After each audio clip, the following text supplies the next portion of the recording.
Exploring the internet's hidden layers, surface web, deep web, and dark web. We all use the internet every day.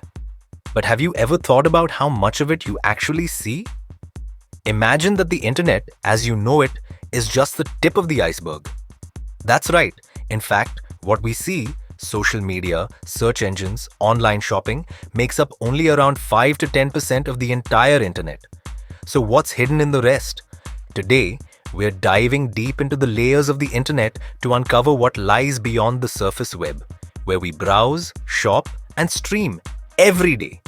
Get ready as we reveal the 3 layers of the internet: the surface web, the deep web, and the mysterious dark web. But first, let's understand how the internet actually works. 1. How does the internet work? Before we explore these hidden layers, let's take a moment to understand how the internet works. Think of the internet as a massive global library. It's a network of computers and servers connected worldwide, allowing data to travel across countries, even oceans, to reach us. Internet data moves through pathways called protocols, like TCP, UDP, and FTP. These protocols are like highways that data travels on, moving from one device to another or across servers worldwide. And this entire system relies heavily on undersea fiber optic cables that form the backbone of the internet, connecting continents in an invisible yet powerful web. Want to know more about how the internet's backbone is built? Check out our other video on undersea cables. Link in the description below. 2. The 3 layers of the internet. Now that we understand how the internet connects us, let's talk about the internet's 3 layers: the surface web, the deep web, and the dark web. And trust me, each one has its own story. First up, the surface web, the part of the internet we use every day. Whenever you Google something, stream a video on YouTube, or shop online, you're using the surface web. It's everything that's publicly available and can be accessed through search engines like Google, Bing, and Yahoo. The surface web is only about 10% of the entire internet. It's designed for easy access, so you can find information quickly and safely. But this layer is also filtered and censored to keep private data out of reach. So if you search for something personal, like someone's banking info or medical records, you won't find it here. That data is hidden deeper. So, where does that private information live? Let's move down to the next layer, the deep web. Next, we enter the deep web, a hidden vault within the internet that's not accessible through search engines. Imagine a massive network where private, protected data is stored and accessible only by logging in. The deep web includes everything that's private, like your email, social media messages, online banking, and even company data. When you log into your email or check your bank account, you're in the deep web. This layer makes up around 90% of the entire internet.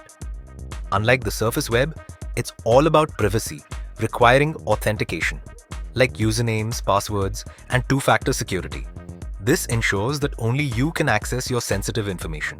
The deep web is also where organizations, governments, and institutions keep their sensitive data safe from public eyes. It's private, but still traceable.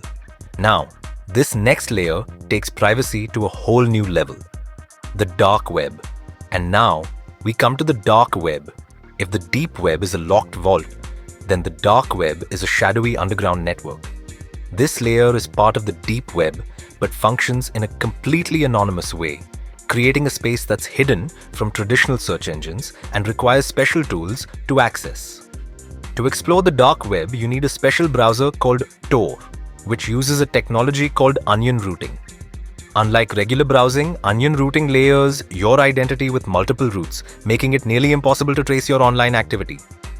Ever wondered if your neighbor might be browsing the dark web? It's possible, and you'd never know. The dark web offers complete anonymity, but why would someone even use it? 3. What really happens on the dark web? The dark web was originally created to support secure, anonymous communication for the military and government agencies. Today, it's still used for legitimate purposes, like activists protecting their identity in places without freedom of speech or journalists reporting from restricted areas. But here's the dark side. The dark web is also a hub for illegal activities. Black markets thrive here, selling everything from stolen data and credit card numbers to restricted items. Payments? Only through cryptocurrency like Bitcoin to keep things anonymous and untraceable. Then there are the rumors. Ever heard of the Red Room? It's said to be a place where you can view live-streamed events that are illegal and disturbing.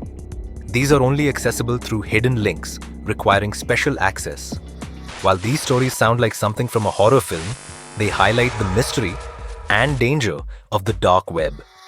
The dark web is also crawling with hackers, scammers, and cyber criminals. This isn't a place for casual browsing. Accessing the dark web can expose your devices to serious threats. Many areas are monitored by law enforcement, so accessing it without expertise isn't just risky, it could be illegal. Remember, this video is purely for awareness. We want you to understand the different layers of the internet, but the dark web isn't a playground. It's packed with risks, and if you're not careful, you could end up on the wrong side of the law or in the hands of skilled hackers. So next time you browse, think about what lies beneath the surface web. Protect your data, stay informed, and always be cautious online. Your information is valuable, so keep it safe. Thanks for joining us on this journey through the internet's hidden layers. If you found this video helpful, please share it with friends and family so they can stay informed too. Till next time, stay safe and happy exploring with Installer Guru.